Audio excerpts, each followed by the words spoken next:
കുട്ടികൾ എന്തെങ്കിലും ആഗ്രഹം പറഞ്ഞു കഴിഞ്ഞാൽ അതങ്ങ് സാധിച്ചു കൊടുക്കണം അല്ലെ? കുഞ്ഞുനാളില് ഞാനായിരുന്നു കുറെ ആഗ്രഹങ്ങൾ പറയുന്നത്, ഇപ്പൊ മമ്മിയായ ആഗ്രഹം പറയുന്നത്. സോ മമ്മി ആദ്യമായിട്ട് ട്രെയിനില് AC കമ്പാർട്ട്മെന്റിൽ കയറി കുറേ ദിവസം, അതായത് 2 ദിവസം യാത്ര ചെയ്ത് മമ്മിക്ക് ഇഷ്ടമുള്ള സ്ഥലം കാണണം എന്ന് പറഞ്ഞ് 2-3 സ്ഥലം കാണാൻ പോവാണ്. അപ്പൊ ഇനി വരുന്ന വീഡിയോയിൽ കാണാം എവിടേക്കൊക്കെയാണ് പോകുന്നത്, എന്തൊക്കെയാണ് ചെയ്യുന്നത്. പണ്ടൊക്കെ ഞാൻ ഒരുപാട് ലോക്കൽ കമ്പാർട്ട്മെന്റിലൊക്കെ കയറി യാത്ര ചെയ്താണ്. പിന്നെ അത് സ്ലീപ്പറിലേക്ക് മാറി. ഇപ്പൊ അതാ AC ഇല്ലാതെ പറ്റില്ല. പാവം മമ്മി ആദ്യമായിട്ടാണ്.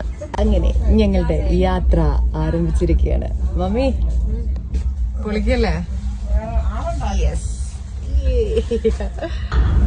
അങ്ങനെ മമ്മിയുടെ സന്തോഷം കണ്ടാൽ അറിയില്ല. ഞങ്ങൾ ഈ ട്രെയിനിലൊക്കെ കയറി ഞങ്ങൾ പൊതിച്ചോറൊക്കെ കയറി കെട്ടിക്കൊണ്ട് വന്നിട്ടുണ്ടായിരുന്നു. ആ ചോറൊക്കെ കഴിച്ച് പതുക്കെ കൈയൊക്കെ കഴുകി ഇനി നമ്മൾ യാത്ര അങ്ങ് ആരംഭിക്കാൻ പോവാണ്.